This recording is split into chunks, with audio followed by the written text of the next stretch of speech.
Yo, what's going on, everybody? Welcome back to another episode of Think Big Podcast. We are on episode 107. I'm super excited about this. Guys, this is always an interesting thing when I look at how far we've made it with this podcast, starting off over 2 years ago. We hit our 2-year mark, and we're keeping this thing going. So tonight, we're going to be having a pretty interesting conversation. But before I get into that, I want to make sure that if you guys are hanging out on Instagram, come over to the YouTube, right? So if you're on Instagram, if you're on my Instagram in particular, comment the word YouTube so that you can get the link to hop over onto the YouTube page. And am I not on at the right time? No, 5 o'clock. We're on at the right time. Sam, where are you at, bro? I just got a message from Sam saying, are we live? Yes, we are live, bro. It's 5 o'clock. 5 p.m., brother. All right, so just making sure that Sam knows we are live. Guys, do me a favor. Put it in the chat. Am I live at the right time? Do I got it right? Do I got it correct over here? Let me see. The chat might be telling me. Let's see what the chat has to say. What do we got? What do we got? Bro, it's 4 p.m. PST. Dondrit says, Sam forgot the time change. Sam, you forgot the time change, bro. Let's go. My phone says 4 o'clock. Yeah, because you live in the wrong time zone, bro. You got to get on over to the east, onto the right time. So, yeah, we've always been on Arizona time, 5 o'clock. Karen says 5 o'clock. Our chat says 5 o'clock. Jade says, hey. What's up, Jade? What's up, Chris? Happy Tuesday. So, yeah, Sam, I guess we'll see you on here in a little bit if you're still able to make it. 5 o'clock Arizona time is when we've always done it, bro. Unless I'm tripping. But you guys let me know in the chat. All right, so let's go ahead and jump right into it. Where PST is 4. Oh, okay, cool. Sam is saying that he did get it wrong. All right, cool, guys. I'm making sure that I'm not tripping here. Awesome. All right, so yeah, we're jumping into it, and we're gonna be. Yeah, I did switch time zones on you, Sam. If you guys aren't reading the chat, by the way, if you guys like looking at where I'm looking at the comments section because it is funny. Sam, my co-host, is talking to me inside the chat rather than being behind his computer. So hopefully we see him here in a little bit. But over the weekend, before we jump into this, I attended an event at LifeSurge. So LifeSurge is a company that has been entering into the marketplace as a new education company. And in fact, I like LifeSurge. I work with that company. I've done a lot of things with them.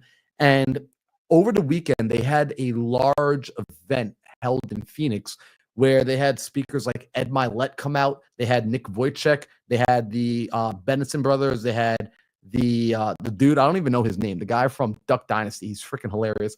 But they had one name that I was beyond excited to go hear and speak. It was John C. Maxwell. Put in the chat if you are familiar with who John C. Maxwell is. What's up, Chinmay? Good to see you, brother.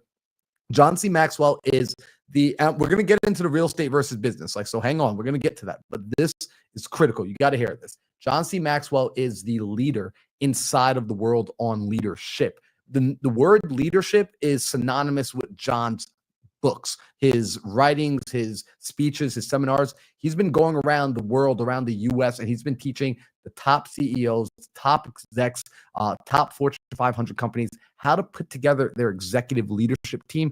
He's worked with professional athletes, presidents, world leaders, and I've been wanting to hear this man speak for years. And so being able to be there this past Saturday and see the man in action at 77 years old, I took away some nuggets. And I'm going to start this episode by going over some of those nuggets because, quite frankly, he is someone that I don't think many people are going to get to hear speak a decade from now. Not that I'm saying anything's bad's going to happen to him, but we've been losing some of the best speakers from the previous generations as new speakers are coming in and taking their place. And John Maxwell has paved the way. So I want to share some of his nuggets that I wrote down. I took some notes on him because it hit home so much. And one of the things that I noticed about him is he was animated at 77 years old. He was animated across that stage, which, just as a reminder, if you're going to do anything in your life, if you guys are pursuing business, real estate, entrepreneurship, whatever it is, have a passion about what you do. Don't just go through the motion. Don't just do this because it can give you a big paycheck and you're willing to suffer for the next 40 years to eventually have the life you want. Live the life you want now. Pursue the thing that you want to pursue right now. And so John C. Maxwell, he said this, and I want you to write this down. If you're a note taker, you're a money maker. I want you to write this note down. He said, getting old is automatic. Getting better is not. Getting older is automatic, but getting better is not. And that hit because we're constantly aging. Days are going by.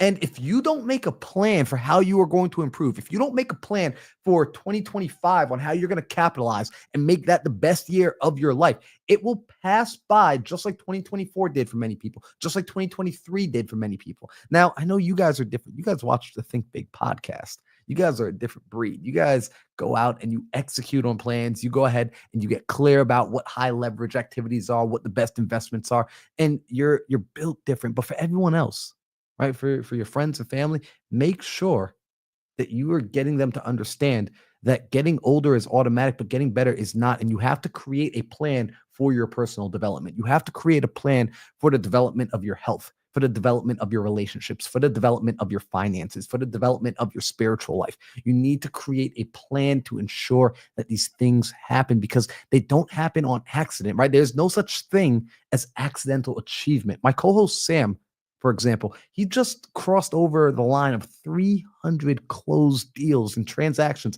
inside of real estate. 300. That's a big number. 300 deals. People live their entire careers in real estate and don't do 300 deals. Do you think that happened on accident? It did not. Right? Like, check this out. Check this out. Check this out. Up here, this is where most people want to go. They want to go uphill. You have uphill ambitions. You have uphill aspirations. You have uphill desires. You got things that you want to create up here. Uphill.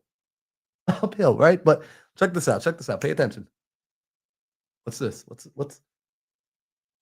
is that? Those are downhill habits. You got uphill goals, dreams, and aspirations. Yeah, but you got downhill habits and behavior. See, these two don't mix. These two things are far apart. They don't mix. And so if we got to start getting to the uphill aspirations, we got to develop uphill habits because accidental achievement, it's not a real thing. Like imagine this, a person climbs to the top of a mountain, gets to the top of Mount Everest, gets up there and just looks around and it's like, how did I get here? Like, what? Like, guys, it doesn't happen on accident. You make a plan to get to the top of the mountain. You make a plan to get up there. And so he said that achievement doesn't happen on accident. And I love that. And now, something that he said is necessary in order to get there. Right? Shannon's like, yep, it doesn't happen on accident. Something he said that's necessary to get there is for us to get into a growth environment. And what is a growth environment? Let's define what a growth environment is. A growth environment is an environment that has people who are ahead of you, that are going to help you grow. People who are further along the path, people who have done more than what you've done.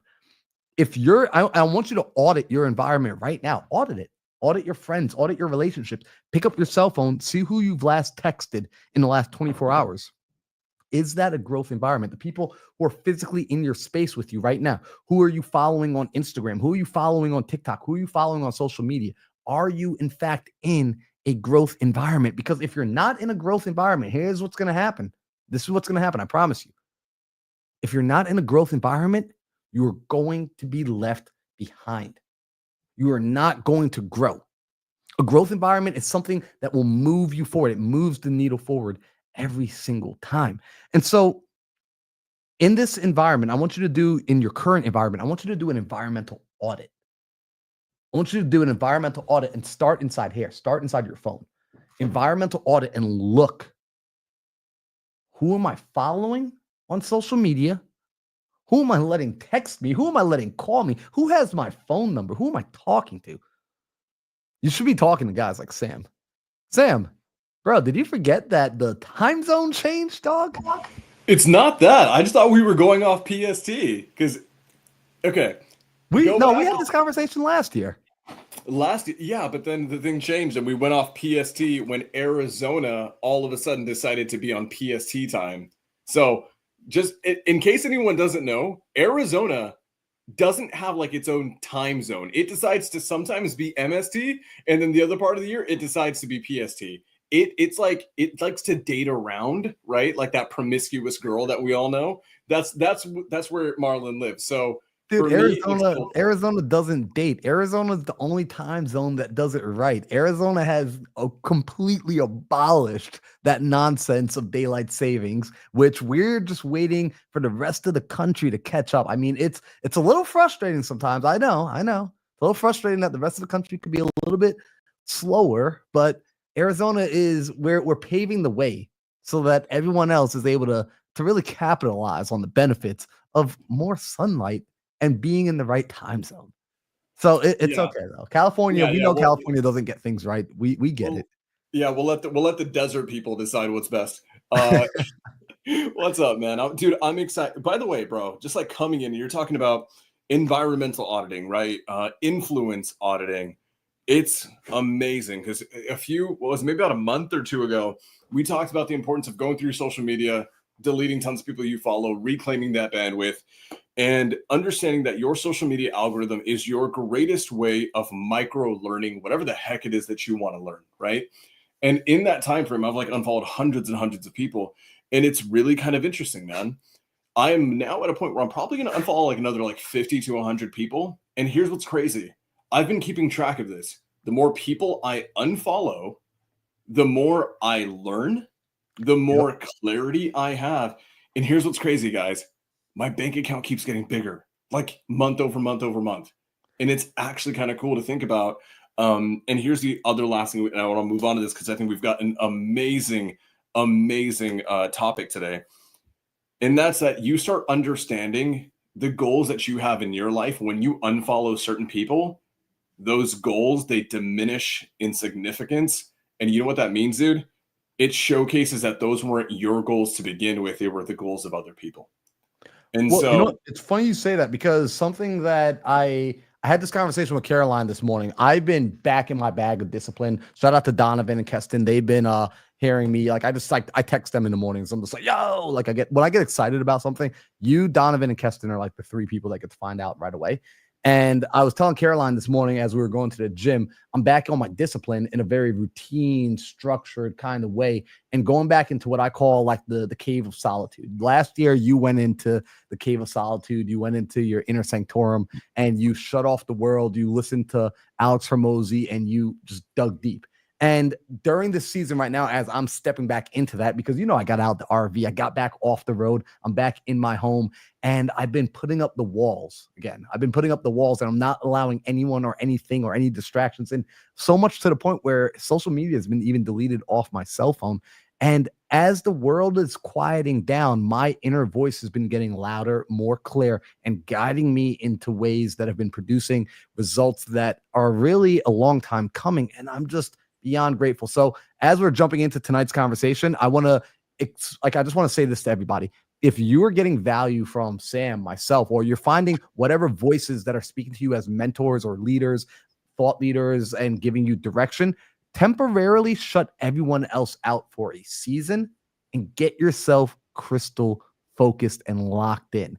I want you guys to lock in heavy this season. So yeah, Sam, I'm a little excited. I got more energy than normal, just because more energy is flowing back to me because it's not pouring out. I'm not wasting it on a million different things anymore. And yeah, let's get into tonight's topic because it's a pretty interesting conversation. It's a beefy conversation. And I think it's a fun one that this crowd is really going to enjoy because we've got some intelligent entrepreneurs in here. We got Shannon, we got Chris, we got Don Rich, we got our boy Stratton. What's going on? Shout out to Stratton. Dude, for as big and as handsome as he is, you wouldn't expect him to also be that intelligent. Like I'm just saying, like when you're that big and handsome, you don't actually need to be smart. And then this dude gets on and he starts talking like consumer price indexes. He starts talking about the macro markets, the micro markets. I mean, crazy. But yeah, let's jump into it, bro. So I'm gonna call this right now, guys. We've got 40-ish minutes left. We don't got a ton of time, and 100%, guys. Completely for everyone watching. My bad. I should have realize PST is weird. So I think this is going to be a multiple kind of, we may have to do multiple episodes on this. And I think it'd be really great for us to bring on certain experts in certain things. We've got a friend who you and I know, who's worth hundreds of millions of dollars, who has been buying businesses for a very long time, who has scaled them, sold them, transacted 100 times over, and is doing both, buying businesses and buying real estate, right? Yep. And then we've got people like Stratton, who, oh my God, I love Stratton. Stratton's one of my favorite people to talk to. Stratton's in a very interesting kind of human being because he's extremely young, very young. And on top of that, but his business maturity, his business age is he's got the wisdom of someone who's been in the game for 20, 30 years. It's actually insane to see. So I would love to be able to see if I can maybe like trick Stratton into coming on with us and hanging out with us, maybe in a week or two. I think that'd be an epic conversation. But I wanted to hit on this because this is something that I actually want to be able to put together like a whole freaking presentation, like do like a 3-hour masterclass on this. There's this topic going around, right? And it's the idea of, do we buy real estate or it's not even buy real estate, it's do we do real estate, whether that's wholesaling, flipping, lending, transaction coordinating, just buying rental, single family, multifamily, self-storage, all these things. We do real estate, or we go focus on like potentially buying businesses or starting other businesses outside of the real estate ecosystem. And I get asked this all the time. Like, how I do my gigantic Q&As once a month, and I have like 20 stories back to back where you got those like big Q&A cycles on your social media. I love it. And here's what's crazy. Over the last year, I've noticed that more and more the questions that I'm getting asked have very little to do with real estate. And everyone wants to know about, what businesses are you interested in? Which ones would you want to buy, right? How do we start our own business outside of real estate? How do we go buy them? How do we go market to them? How do we go scale them? All these things. And I'm starting to see there's this massive level of interest happening across the board where people are paying attention to what we talked about, maybe a couple of weeks ago, about the massive transfer of wealth that is happening. Yeah. And that transfer of wealth is not just happening in real estate, it's probably happening at a greater level in the world of business itself, right? And so I want to give, as I think this is a topic that honestly, it's like an 8-hour topic. We're going to have some friends come in. I'm going to blackmail Stratton and see if I can get him in for we can have him for a whole hour in a week or two. But the reality is this, I want to lay down some foundations for people, right? For the purposes of this conversation, I want to break this down. Buying real estate and starting a real estate business are not the same thing. They're not the same thing. Buying single family properties for rentals, right?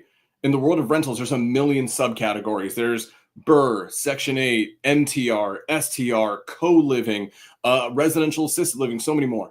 And then in the active income, that's what I want to really kind of hone in on here. Active income in real estate, we've got wholesaling, we've got flipping, like fix and flips. We've got lending. Anyone that says lending is passive has never lent on enough deals to know that it is absolutely not passive. It's best to say semi-passive at best, but these are ways you generate a level of active income in real estate. Now, in the world of buying businesses, here's where I think people miss the ball, man. There are so many levels of business. Now, in buying businesses, there's so many ways to buy businesses. Not only are there ways to buy businesses, there's different types of businesses. A laundromat is a business. A SaaS, software as a service, is a business. They're two totally different things. They have two totally different pathways. They have two totally different ways to scale and to grow. The finances behind them are completely different. And I want people to understand that and I love using these two as a phenomenal breakdown. We've got two of the biggest names in the world of YouTube influencerhood in terms of scaling and growing businesses are going to be Alex Hormozi on one side and Cody Sanchez on the other side. Okay. Everyone here, if you guys are following us, you guys follow Cody and Alex too. And you guys have heard them talking about this type of stuff a lot. And anyone who's watching knows that, hey, business, it's extremely lucrative. But the reality is those are two totally different methods of business. Cody Sanchez preaches the idea of buying boring, simple businesses, right? Laundromats, vending machines, waste disposal companies, lawn care, pest care, pool cleaning. These are all very basic businesses that don't have a million moving parts. And then the world of Alex Hormozi totally different story. His path to massive amounts of wealth are going to be through buying businesses that have massive, massive scalability and have this thing called enterprise value. The reality is this, guys, if you guys want to make $1 million a month consistently, and your method of doing that is buying laundromats, you're not going to take one laundromat facility to $1 million a month, right, Marlon? No, I mean it'd be very, very no. That'd be an outlier. That would not be the average or the norm. Yeah, you would probably need, like, on average in a normal metropolitan. It's weird that I know this. Most laundromats are expected to make like net like between 7 to 15,000 a month. Yep. Think about it, if you want to do $1 million a month, you would need several of them, right? You would need tens and tens and tens of them to be able to make that $1 million a month.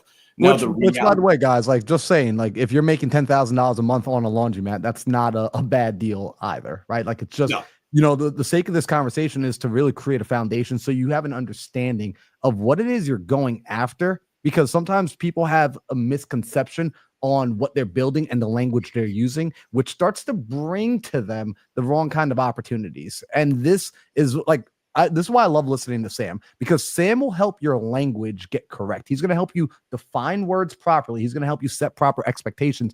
And this way, when you effectively go out into the world and start communicating about the thing you think you're working on, you can actually say the words that will begin to bring it to you. All right, so let's keep going. Don Ritz over here said he's going to launder some money in the laundromat. Come on, man. Yeah, that's how you get to $1 million a month with a laundromat, bro.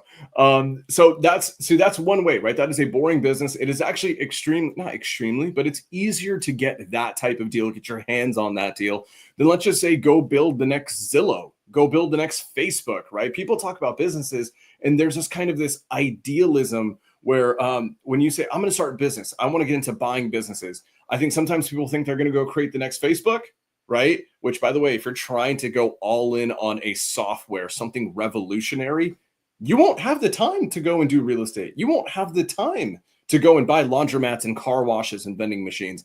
It's so important to pick a route. And what I've realized with a lot of real estate guys is that with real estate people is that when they come to me and they start talking about buying businesses, I've realized they're not even sure yet with what they want. They're like, well, I kind of want to buy some laundromats. I also want to start a CRM because I wholesale and I use CRMs. I know people who would buy one too. And then, you know what? Like, I want to start like a virtual assistant business too, because people need that into service. And what they've realized, what they failed to realize, is those are like 5 different business models that are all totally different. They have their own unique constraints. And here's what I want people to understand from a very basic perspective. There are going to be exceptions to this rule, but it is a general rule that is true. I firmly believe that if your goal is in the next 2, 3, 4, 5 years, if your goal is to get rich, as in cash rich, you want to elevate the living standards, you want to get a big baller mansion, you want to have a Ferrari, you want to go clubbing all the time, you want to travel first class, right? Business is the way to go. Business is so much more. Sam, do me a favor. Define rich. Like, give people a definite, because when people hear rich, I think people have different images in their mind. Like, how would you define rich?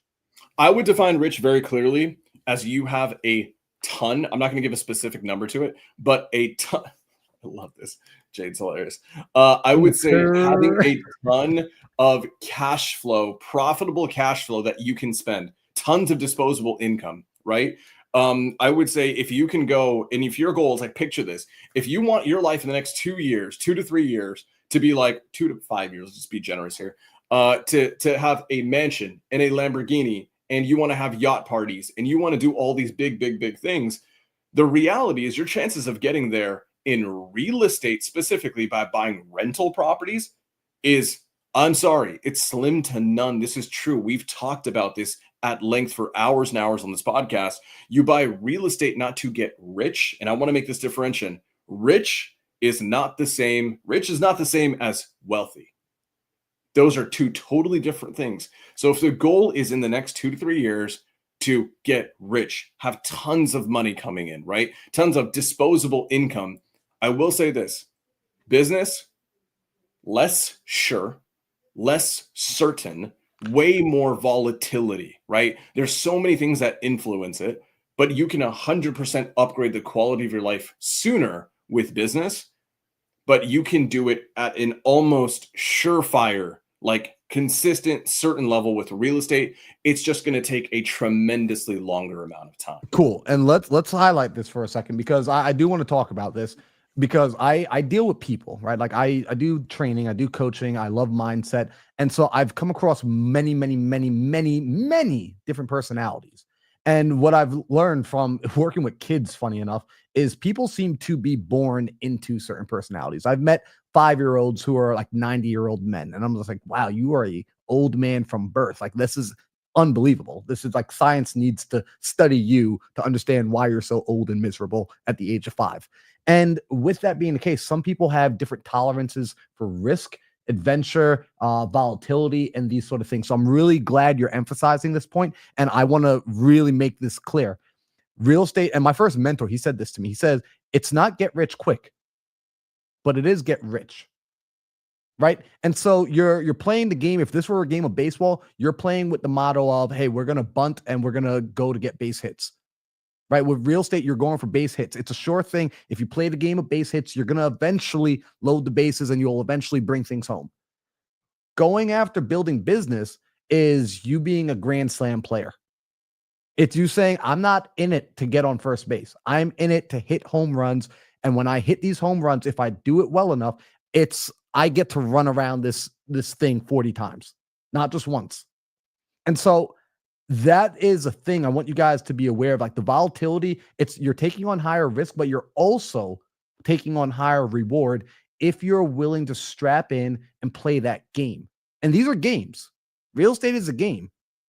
Business building and business buying, business acquisitions is a game. And make sure you love this game if you're going to play it. Make sure you love this game, or at the bare minimum, understand the game you're getting into. All right, Sam, I didn't mean to interrupt you, but I feel the need to, every now and then when I get that feeling in my gut, right? I get that feeling in my gut, I got to talk about it. You're good, dude. Have you seen Moneyball? Is that where that came from? I have not seen that one. I've heard of that movie, Moneyball. I feel like the Moneyball's a phenomenal movie, and it's about Brad Pitt with the Oakland A's and how they actually turn their seasons around.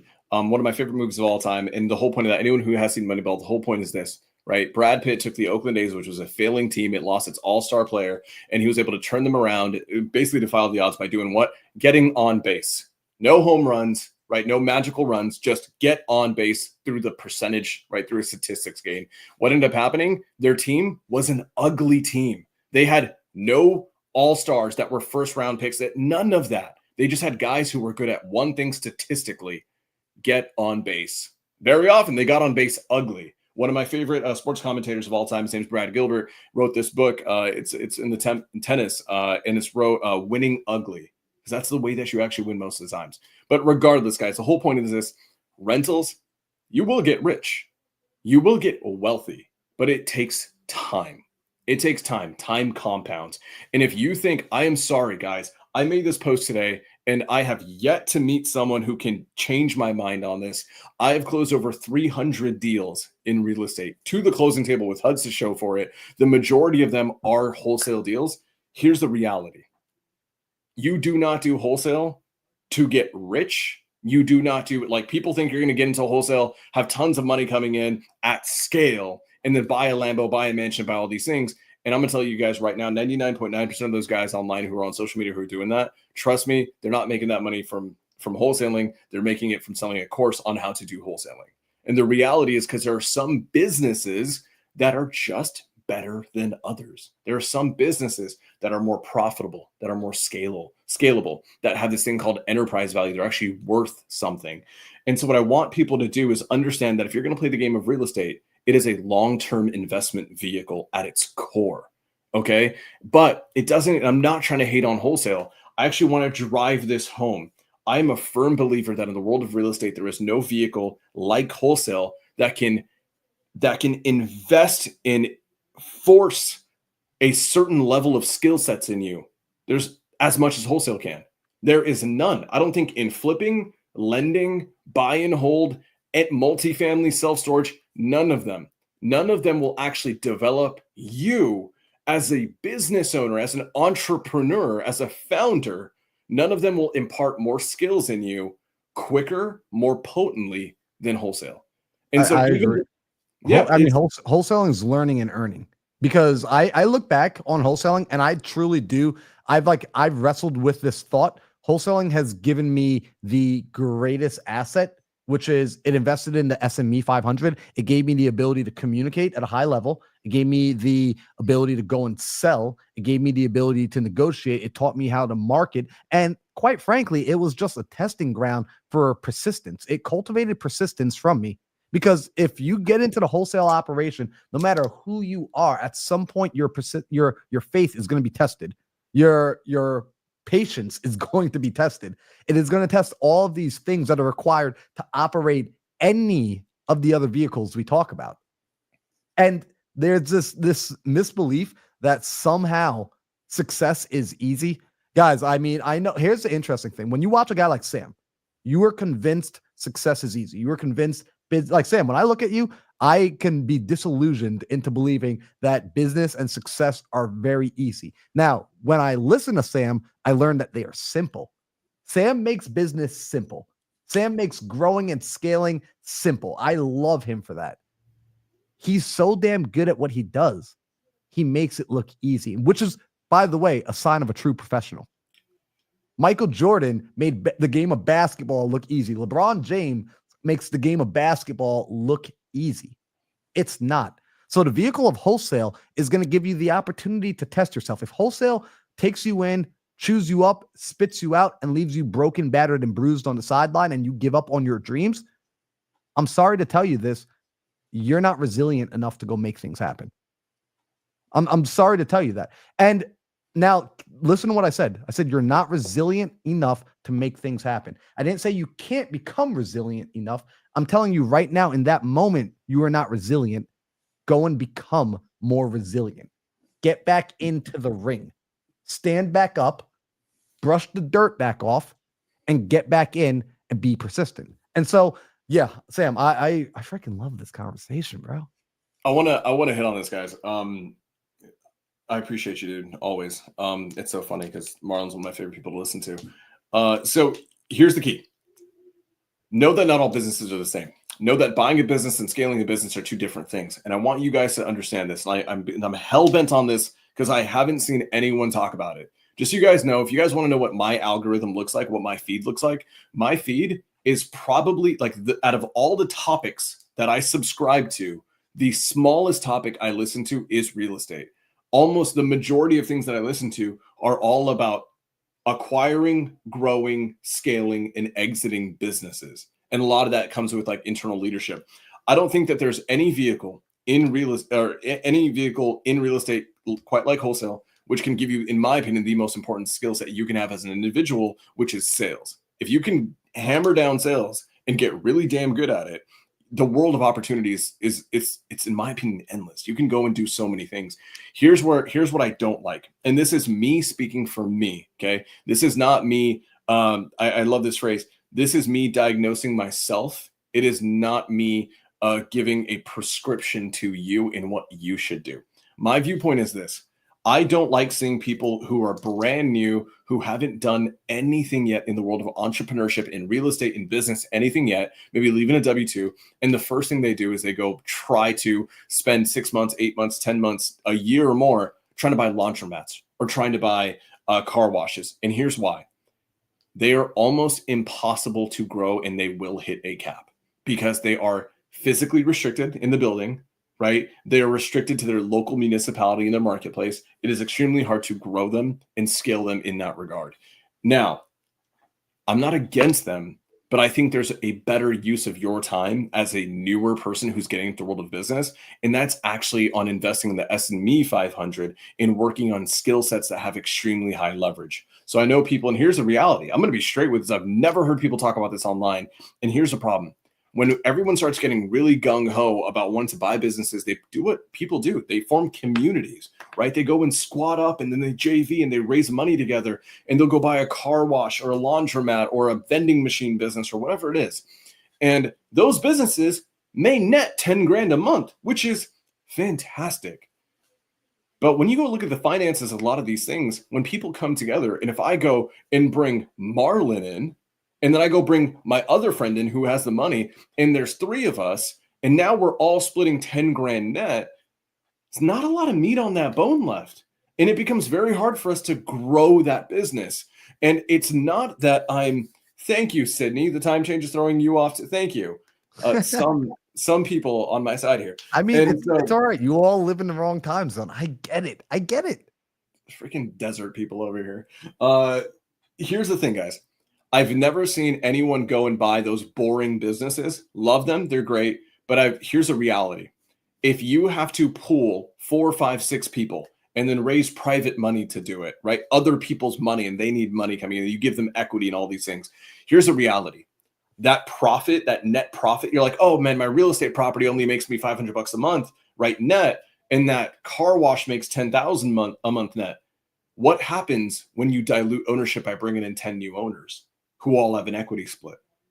Now that 10,000, 5,000, 15,000, whatever it is, gets split into 1/10, right? And then at the end of the day, it ends up not being as potent as people think it is.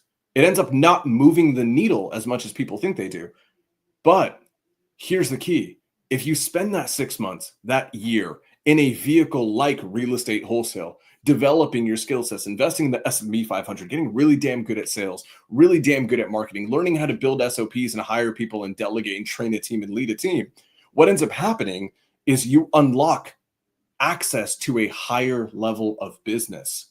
And here's the reality, guys.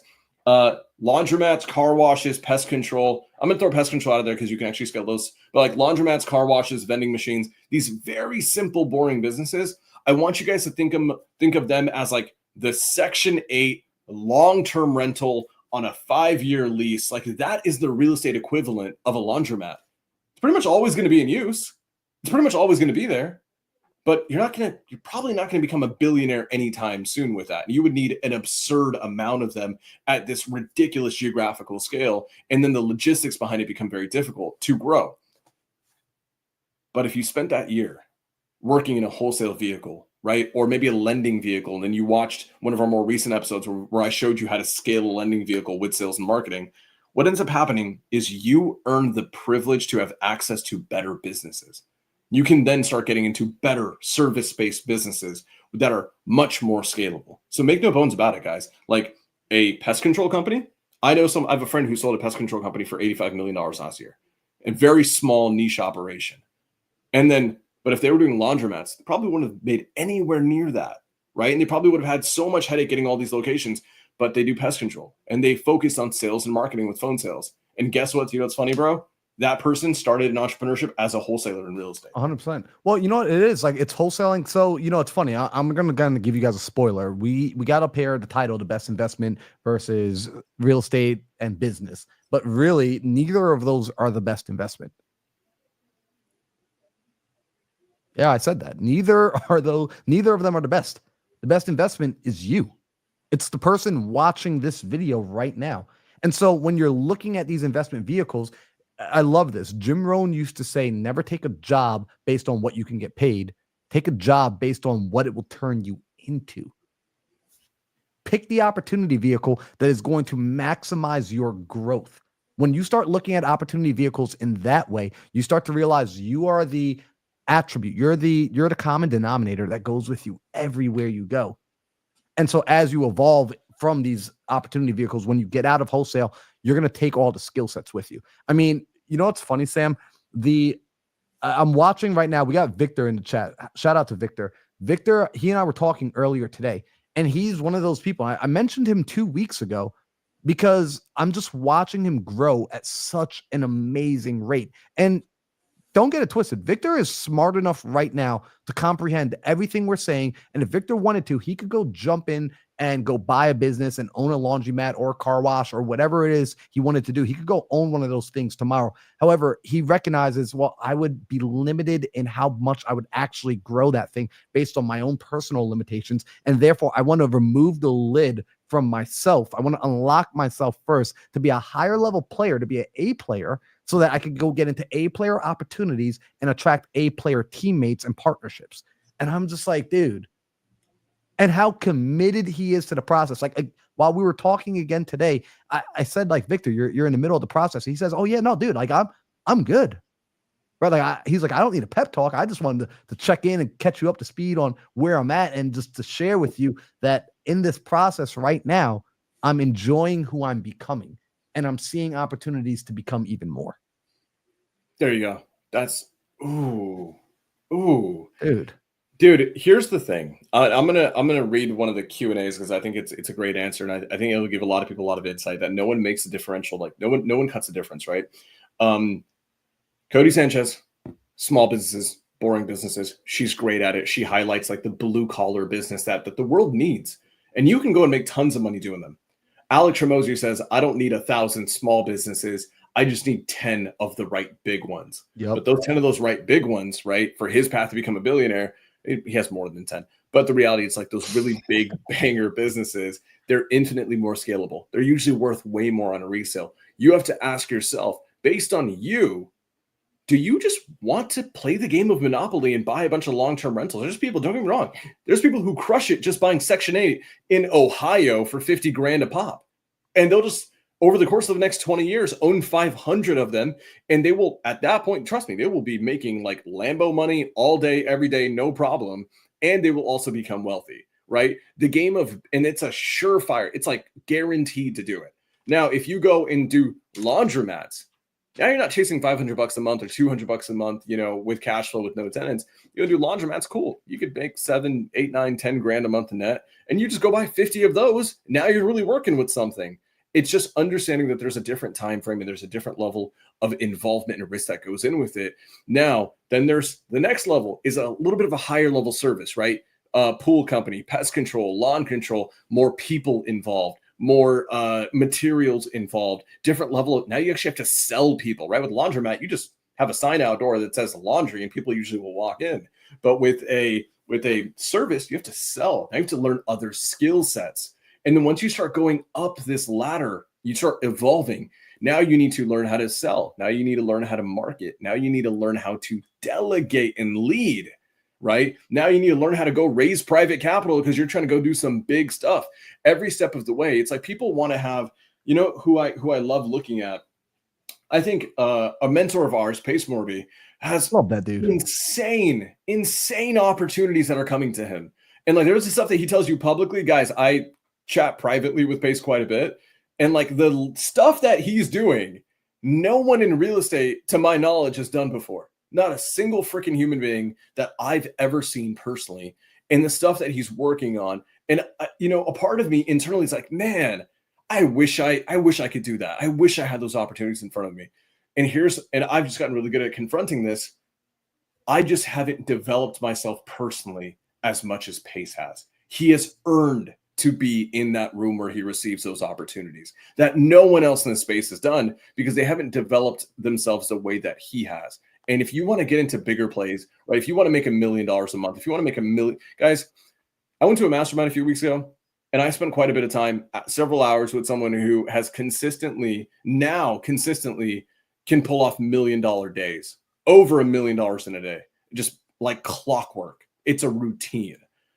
And I sat with that person for quite a while, one-on-one, and I was like shocked and amazed and awestruck and all these things. And then here's what happened. Over the next 2 weeks of me coming back from that trip in that private mastermind, I started realizing it's actually so doable. It is so doable. I understand the formula. The blanks are filled. I get it. You know what I've realized, bro? I'm not ready to have that yet because I haven't developed the skills. Dude, so let's talk about this for a brief second, and I want to answer a question in the chat. Actually, I want to say one more thing because I can't go past this because you mentioned Pace, and I love that dude. Guys, do me a favor. If you have received value from Pace Morby ever in your life, drop a fire in the chat, drop a heart in the chat, drop some emotion in the chat. I want to know if you've ever gotten value from that dude. And if you have his cell phone number, do me a favor, text him right now, tell him thank you. Send him some love. Like, I mean this. Like, too many people don't get their flowers while they're still alive. And I'm seeing a lot of fire. I'm seeing a lot of love. I'm seeing a lot of hearts in the chat. So if you got his number, to say like, yo, I was hanging out with Marlon and Sam right now, and they brought you up, and I just want to say I love you. I want to say thank you. So do me that favor. Send him that love. I want to surprise him with some love right now. I want him to be like, damn, they've got their own podcast, and they are talking about me here. So You know, that's his love language, by the way, I'll let you get back. His love language actually is words of affirmation. it's where, dude, I trust me, I know that. And I want everyone to go, like, I want him to feel loved tonight. I want him on a random Tuesday night to get some love out of nowhere. So do me that favor. That's your dues for tonight. That's how you pay your tuition for being here tonight. The second thing, what Sam just mentioned, because I came from the world of athletics, you mentioned that you see clearly what needs to be done in order to do $1 million day. And you and I had a phone call about a week and a half ago where you broke down the formula for me. And I was like, whoa, this is why Sam is one of my smartest friends. Like you make my head hurt sometimes with how smart you are. And that's a good sign. That means my brain is stretching. And when you explained everything, you said, yeah, but I still have work that needs to be done. It reminds me of, coming back to sports, a baseball player. And in the beginning, he's up at the mound and he's swinging at the ball. And in the beginning, those balls are coming in too fast. And he's aware of what he needs to do. He's aware that the ball's going to come in. He's aware of what the strike zone is. However, the ball is too fast. And it's through practice, it's through repetition, it's through the development of his skills, physically, mentally, emotionally, all of it, that he begins to, you'll hear them say this often. Many professional athletes are going to say, the game starts to slow down. The game starts to slow down. When the game starts to slow down and you can start to see the moves, this is how you know you have started to become more developed. You have to continue developing yourself to the point where when Sam is speaking, you're like, whoa, I've listened, but I've never heard. And tonight, I finally heard what he said. I finally heard what he said. Guys, and don't worry, we love you so much. We know that there are times we get on here and we are repeating ourselves. We know that. We've had this conversation. And, you know, Sam, this is why I love Sam so much, because he cares about you guys so much. Sam one night said to me, he's like, Marlon, like, yeah, I know we're repeating ourselves. I know it could seem boring to us sometimes, but keep in mind, for them, someone is logging in for the first time. And he doesn't mean just showing up for the first time. Right? He's like, no, someone has finally developed enough where they're finally hearing what we're saying. And tonight is the night they need the message, because all the other times they weren't ready for it, but now they're ready for it. And if we don't deliver it tonight, if we do not give our all, if we do not put it out there for them tonight, they may miss this opportunity. And that may have been the small window, the only window that would have ever opened for them. And they are spending their attention. They're spending their most valuable resource here with us. We owe them this. We are not going to waste their most valuable resource. So Sam, this is why I love you, bro. Just gotta let you know. Guys, I appreciate, you know, it's funny. One of my love languages has in my entire life, it's never been words of affirmation. And then I met Marlon, and then Marlon compliments me more than anyone I've ever met in my life. And now all of a sudden it is absolutely the only thing I care about. Dude, I love you. You're amazing. I want to say this and I want to read this because I want people to also understand where I'm at. Right. And I think Marlon, this is also kind of partially where you're at too, I think.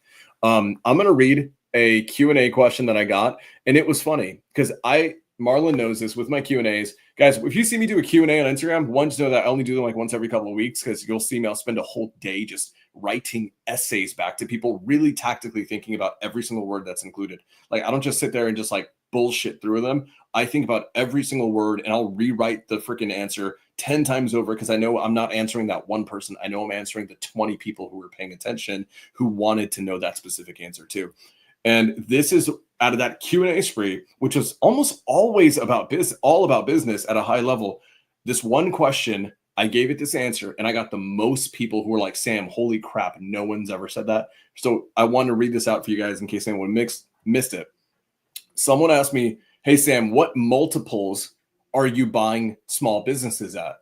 Is the multiple of the sales or the net profit? What this means, this person's asking me, hey, Sam, the businesses that you're buying, small businesses that you're buying, are you buying them based on their top line revenue? Is there a multiplier? Are you buying them off their EBITDA? Basically a very tactical question, right? Because this person wants to see, hey, what should I be trying to look for in my business in terms of buying businesses?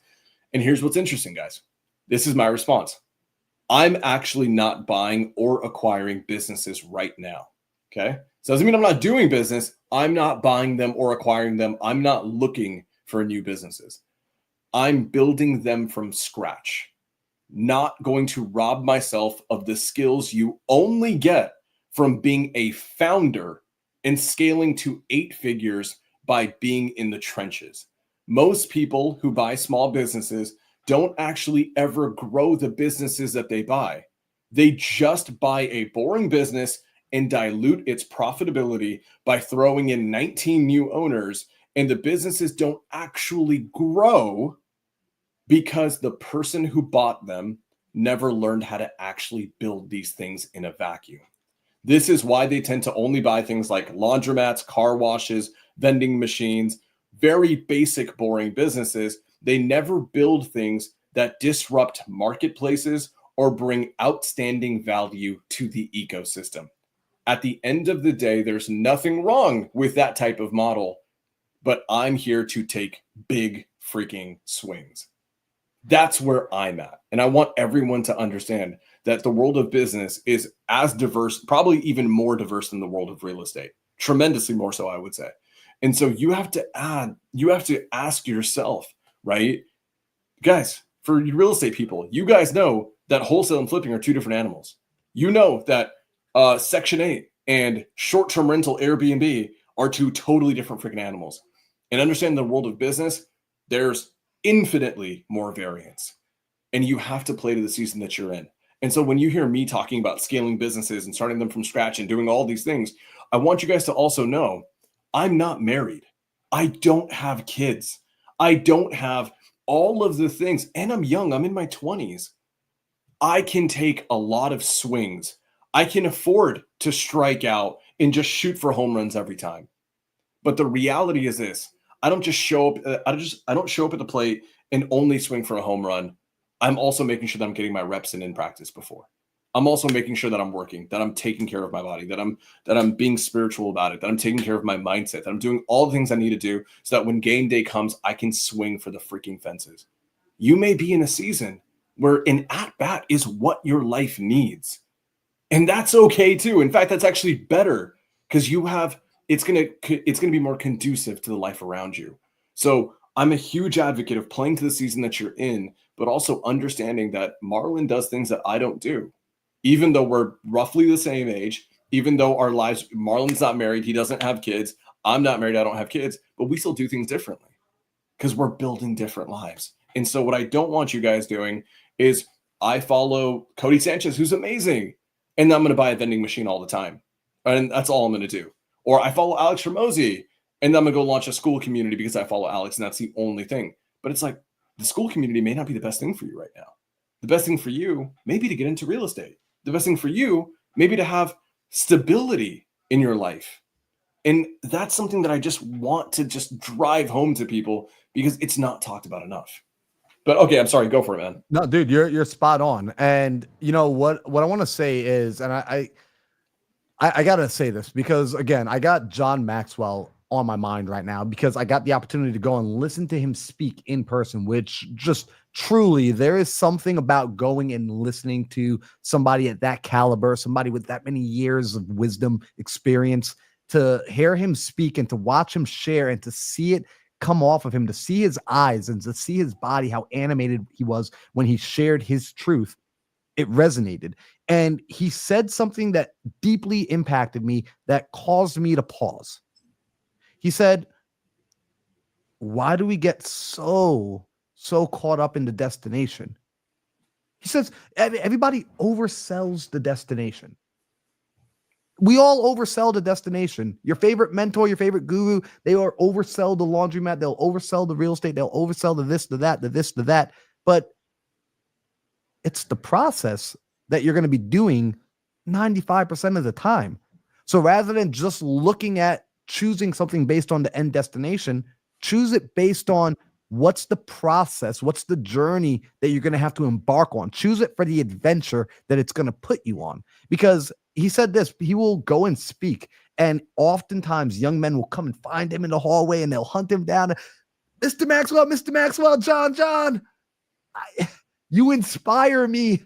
I've read all of your books.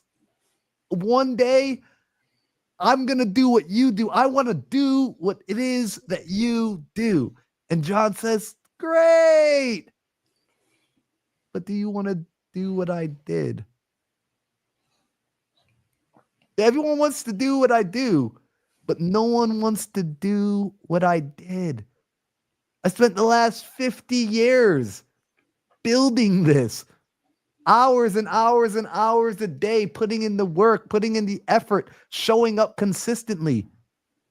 And so you want to do what I do, but you don't want to do what I did, but you're trying to get what I do without doing the did. And he asked them, what did you do? You didn't do anything. You didn't do anything. And so now your life looks like doo-doo. And if you want to get there, you got to do what we did. And so, Sam, you're expressing to them and you're sharing with them the process and the work and the things involved, which quite frankly, most people, you know why most people never tell them the work involved? Because they're trying to sell a course. And which is crazy to me. Here's the interesting thing about this.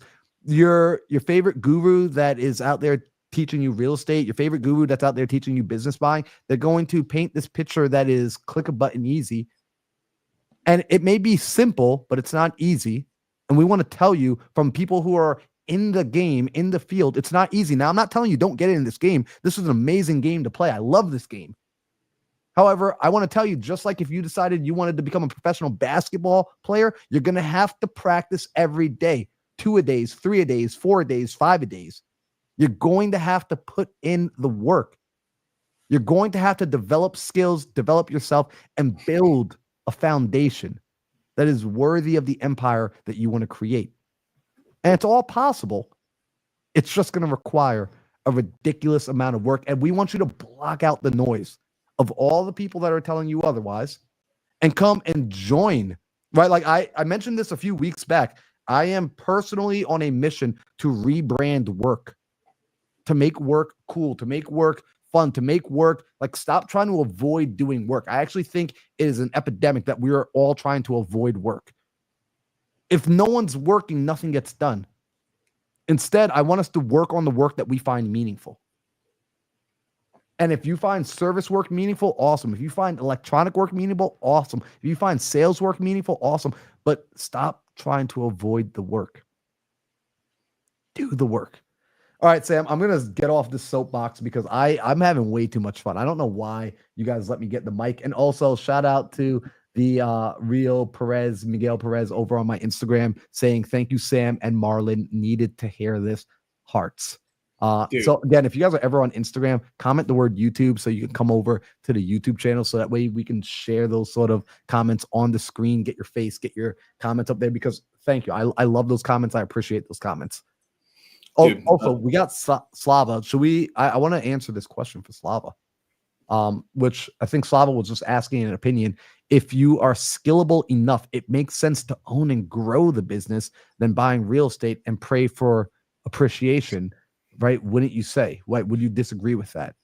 And, you know, from that standpoint, right, if I'm understanding, it's worded a little weird, but if I'm understanding what you're saying, if you're scalable enough, right, let me bring it back here. If you're scalable enough to make, would it make more sense to own and grow the business? Absolutely. If you listen to what Sam was saying, the business side of things are going to, there's a larger enterprise value. There's more zeros behind back of a good scalable business.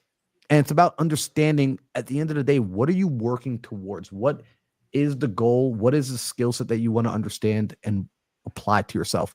Now, I will say this. I do believe all smart money eventually ends up in real estate regardless. And you don't do one or the other. You do both. And we'll probably cover that in full detail when we do the follow-up episode on this, because we're going to bring on, I'm guaranteeing this, we will bring on an investor who's worth over $100 million, probably closer to like $200 million now. I'm not sure where his net worth is at. I know it's way over 100 at this point. We'll bring him on, and he's someone that buys businesses and real estate, and he does both at an extremely high level.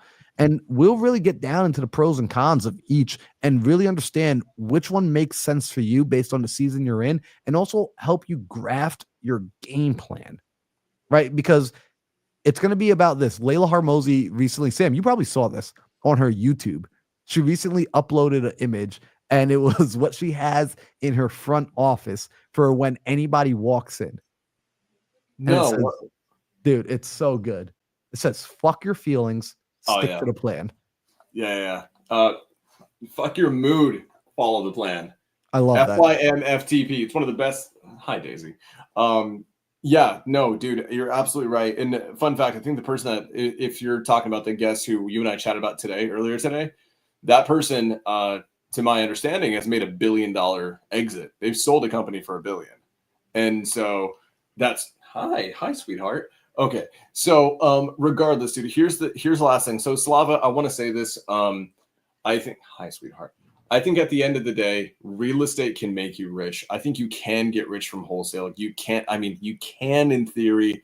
I think there are better ways to do it. I think there are not easier, but simpler ways to do it that are just maybe a little bit more conducive to the individual person. I think very often in the world of real estate and in the world, the ecosystems that we're in, we're kind of in an echo chamber, right? And we're always led to believe that certain ways are the only ways. And I'm here to tell you this. If you put your freaking skill set first, if you prioritize the acquisition of skill sets first, the world's your freaking oyster. This past year, I've become tremendously more skilled than I was a year ago in new things. You know what's happened? My net worth has not grown linearly, it's grown exponentially. And the types of opportunities that are coming to me now, I don't have a single opportunity in my inbox that isn't a $5 million a year opportunity. And I have to say no to them because I also understand by saying no to a lot of them, saying yes to a lot of them, I would be saying no to me hitting my 50 million, my 100 million, and the inevitable goal of the billion. And that's me. So I want everyone here to play to the season they're in, understand who they are, what they're trying to do. I do think, yes, I think objectively speaking, it is simpler to have wealth creation in business, and then you use the vehicle of real estate for wealth preservation. And so not only will we do that, I think I'm generally someone who doesn't talk a lot about what I'm doing currently. I think if there's a demand for it, man, I'm happy because I have said this online a few times and people always like freak the hell out. Like they freak out when I say this online. So I stop saying it sometimes. I'm not buying single family anymore. Like I refuse to touch single family completely. But it doesn't mean that I'm done with real estate. It just means that I've got a better plan for the situation that I'm in the course that I'm on. And single family has no bearing in it. And also, guys, if you're listening, right, because you always need to personalize the message.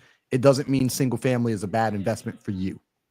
This was something I had to realize when I first got into real estate, and I sat down with a buddy of mine, Stanley. Stanley was an investor, a flipper back out in Long Island who was doing multiple seven figures in that market, which is a really tough market. And he took me under his wing. He walked me through. I mean, the guy, like, shout out to Stanley. Stanley, if you're watching this, you're the freaking man.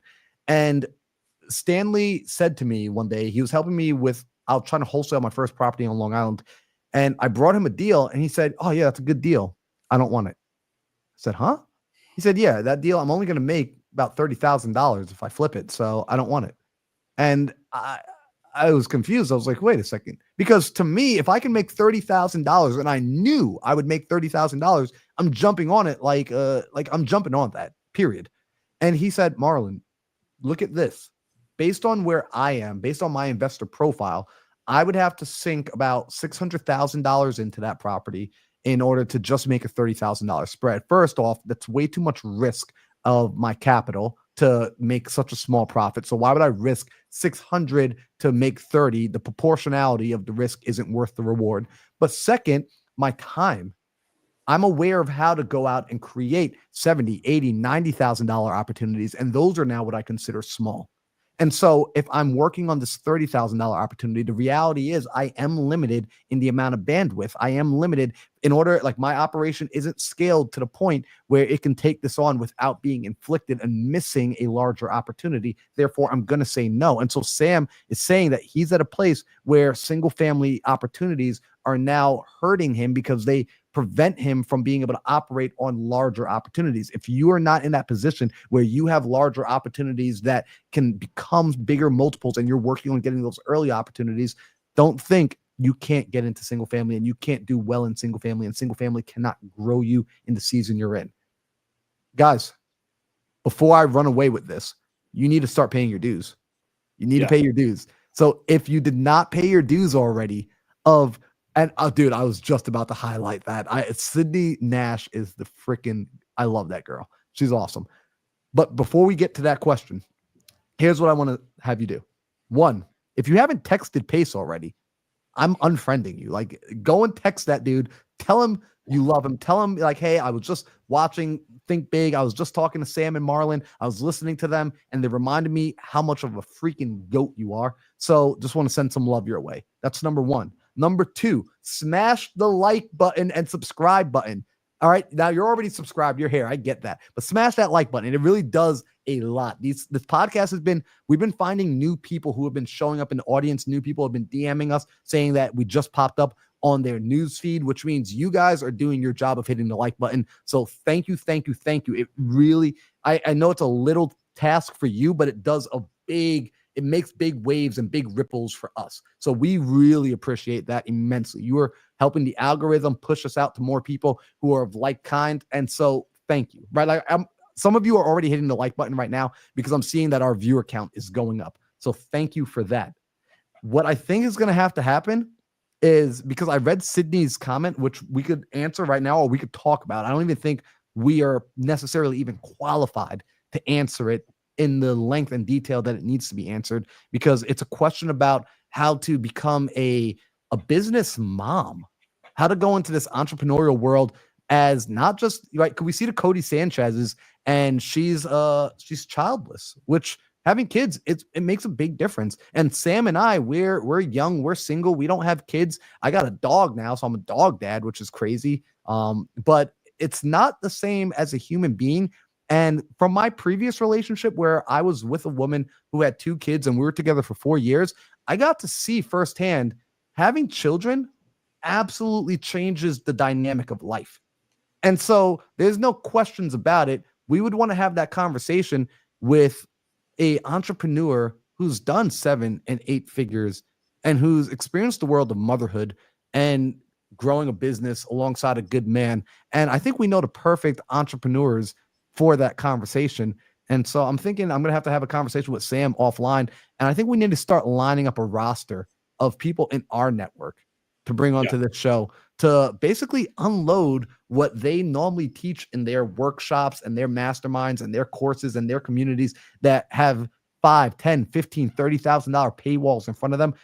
I think we should be on a mission this year, right? Maybe it's a 2025 mission. I don't know, to have them tear those walls down by coming onto the Think Big podcast and going ham on those workshops, or maybe we don't. I don't know. I already know exactly who we would do for Sydney too.